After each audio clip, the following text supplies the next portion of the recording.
Hello and blessings, my beautiful souls, and welcome back to another video. Last week I did my most used tarot decks in the year of 2024. So today I'm going to do my most used oracle decks in the year of 2024. Woo! Okay, so these are the decks that I have been working with the entire year, and I have absolutely loved and adored them, and I'm dying to share them all with you.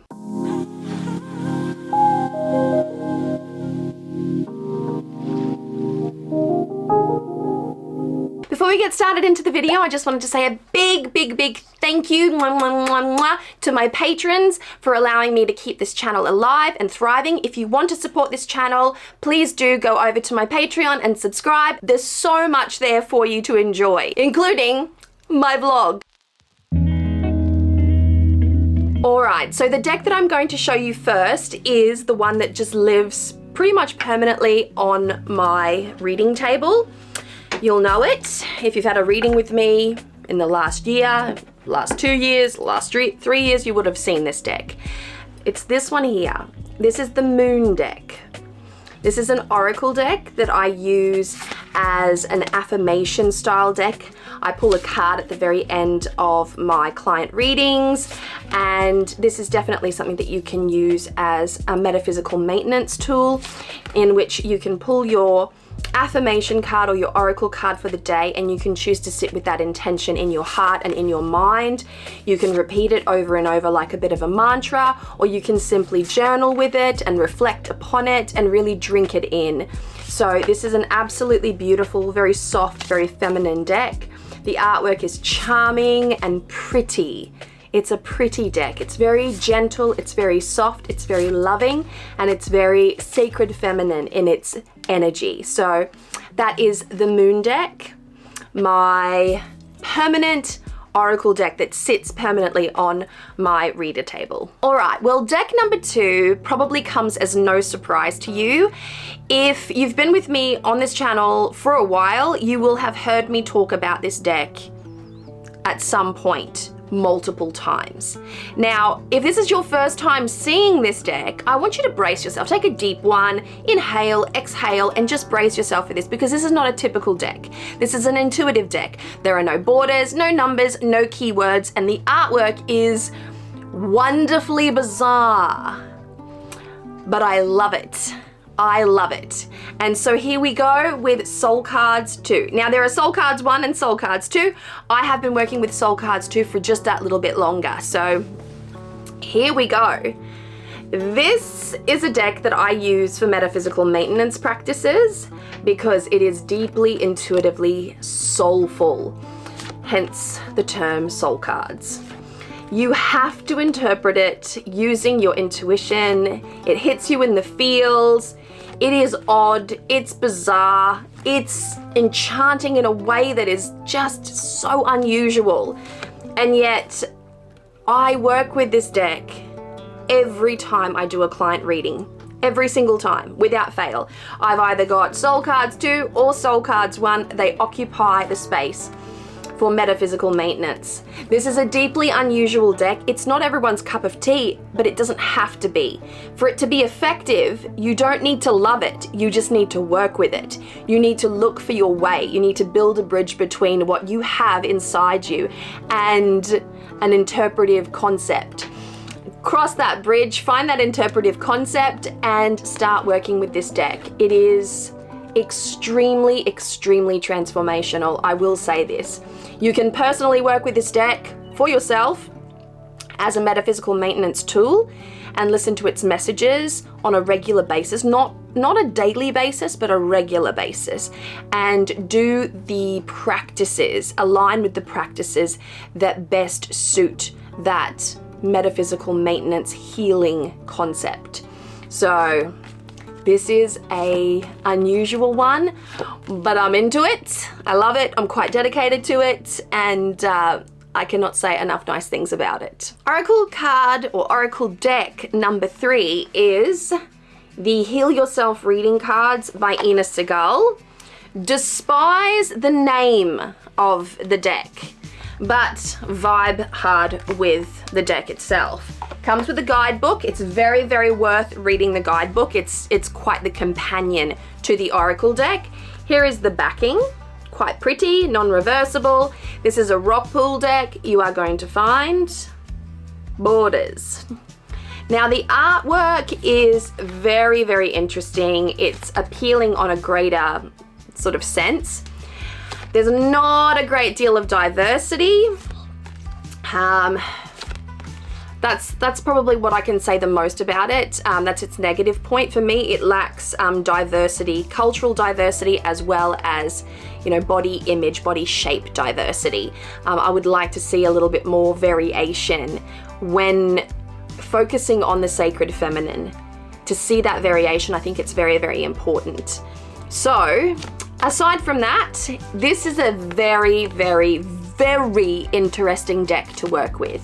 You can work with this deck every single day, and if you find yourself on a healing journey, ooh, you're gonna love it. You're gonna love it. You're gonna get a lot out of it. Like I said, the guidebook is robust. It's yummy.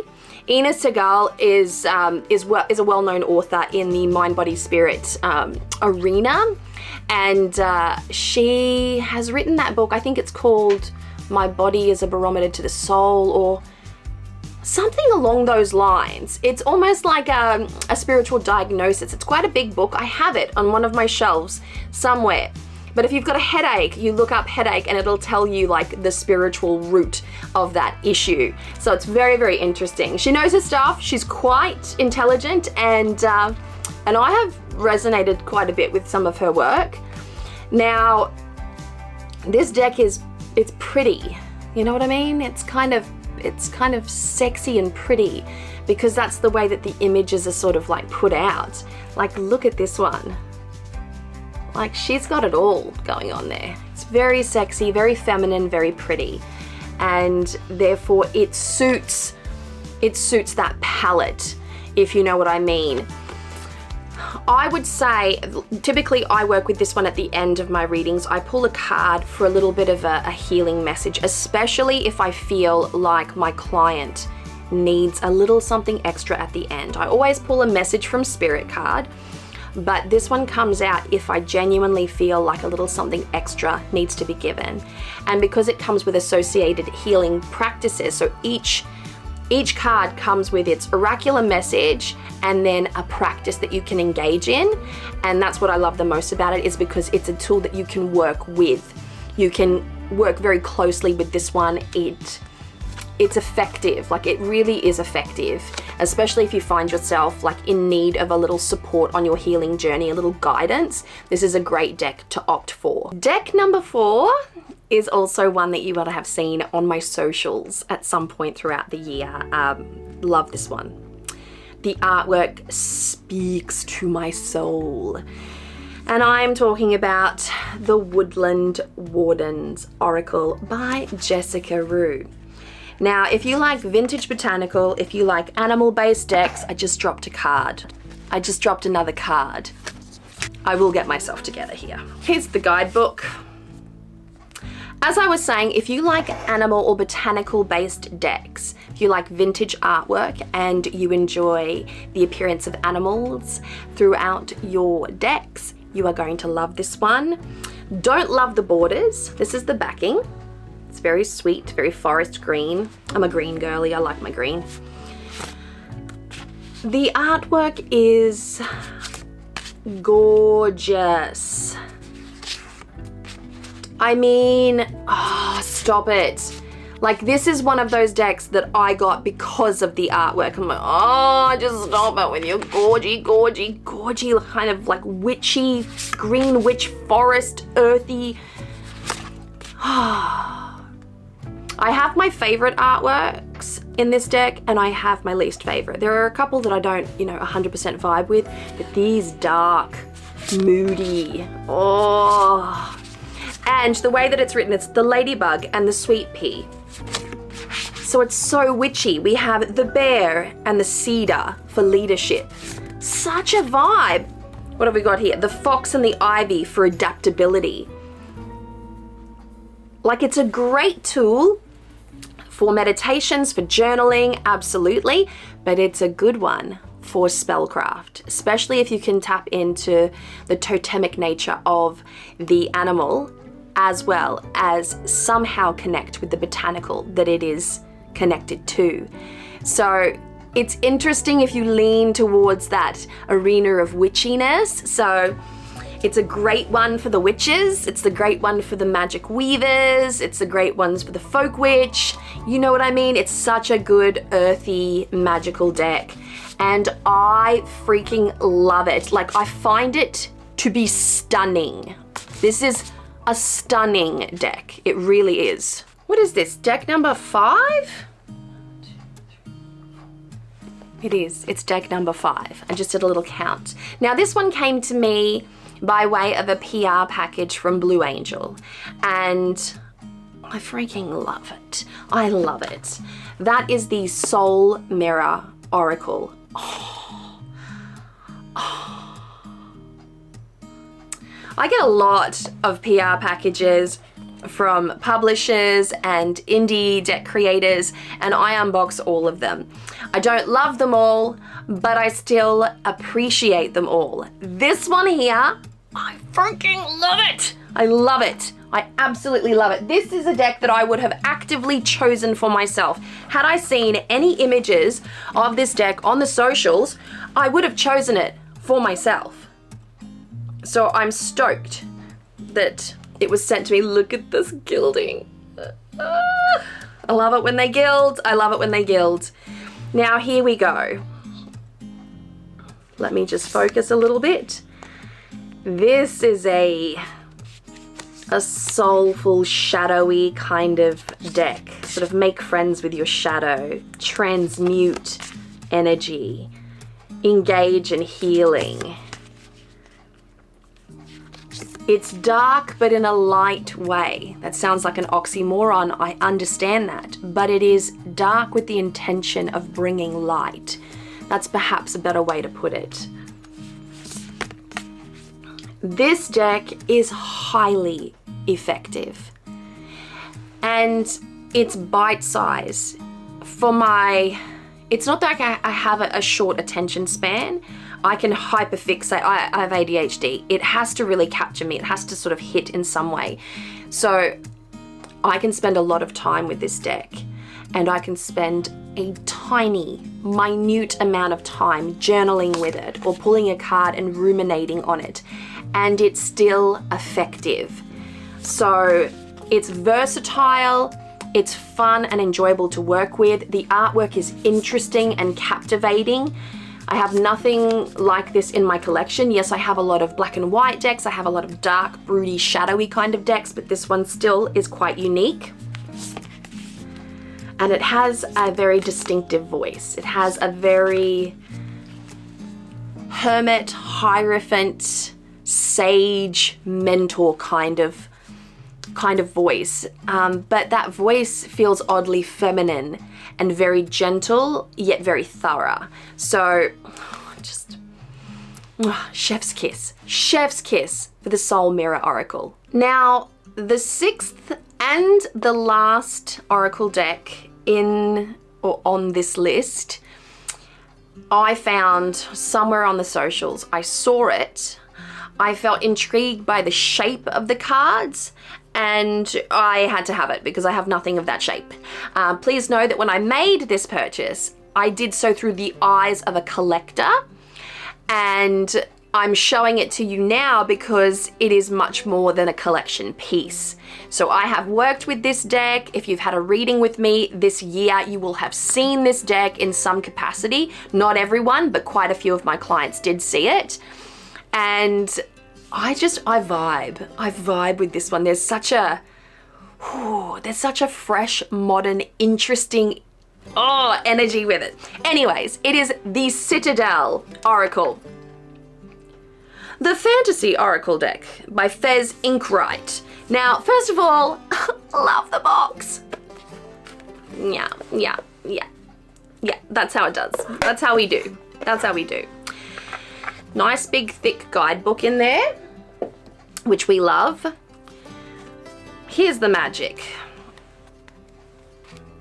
Let me just hold it up. let me just hold the deck up like that. See what I mean about the unusual shape? I'm all for it. Like, I have round decks, I have square decks, I don't have any triangular decks, although that'd be cool too. But just such a interesting shape and reversible back. So let us have a look. This is a system. It almost feels, that's upside down. This is a system, so it almost feels a little bit like gamey. I'm not a gamer, so if that appeals to you, great. But it feels that way. There are levels. Let me do this justice, right? The court cards, we have the academy, we have the crowd, we have the troop. And they are the sort of like elements within the scope of the deck. So look at how just, oh, it's yummy. You know, that spot gloss, that high gloss, you know, elements in there with the gold. Oh, very symbolic, very interesting. Oh, it's upside down. Oh, that one is upside down. I'm pretty sure this deck contains reversals. I'm pretty sure. Yeah, I think it does. But so interesting, so pretty. Such an easily photographable. Yeah, okay, I'll go with that. Deck to work with. So beautiful in photography, as is the Woodland Wardens, beautiful in photography. But this one captures the light. It has really interesting energy. For example, the scholar, investigation, research. And then for the intuitive readers out there, look at that. It has all of the elements that you might need to interpret this. How does that make you feel? So it is one that you can work intuitively with, which is fun because the symbolism is on point. It's not abstract, it's just there. And you can refer to the book, which is quite robust. But such a fun deck, really interesting shape, really fun to work with, great to pull at the end of a reading, great to pull if you want to clarify a tarot card. So in bigger readings, sometimes you need a little clarifier card. And I always find like 50% of the time I pick up another deck. I'll pick up a Mages Only Oracle, or I'll just pick up an entirely new tarot deck, all 78 cards included. But most of the time I like to pull from an effective oracle deck. This is what I would call an effective oracle deck. It is on point. The messages that it's given me in my daily draws has been nothing short of a like splash of water in my face. Nice cold water to sort of wake me up and give me a little bit of perspective. I get excited to work with this deck. I enjoy the experience of it, and I tend to leave my reading out on the table because I don't know, I work symbolically anyway. I'm very intuitive with how I work with image-based decks anyway. So sometimes I just need to leave it out there for a day, sometimes 2 days, and really just drink in the image. And I refer back to it quite often. That's just me, that's just how I like to work. But such a good deck for those out there that just want something a little bit different. They want an interesting shape, reversible backing, kind of like edgy kind of vibe. It's a good one. Get it? It's a good one.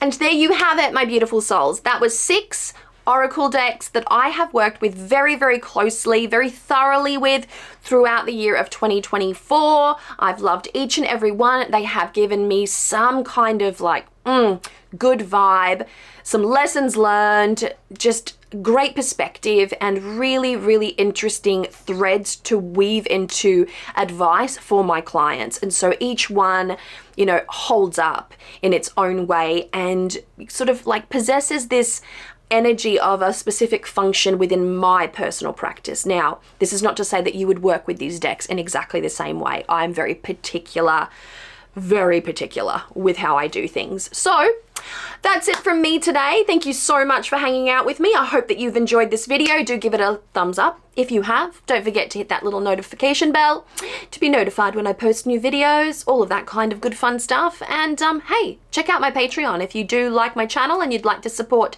the evolution of my channel. I would really love that. So thank you so much for hanging out with me, and I'll chat to you again soon. Mwah! Bye.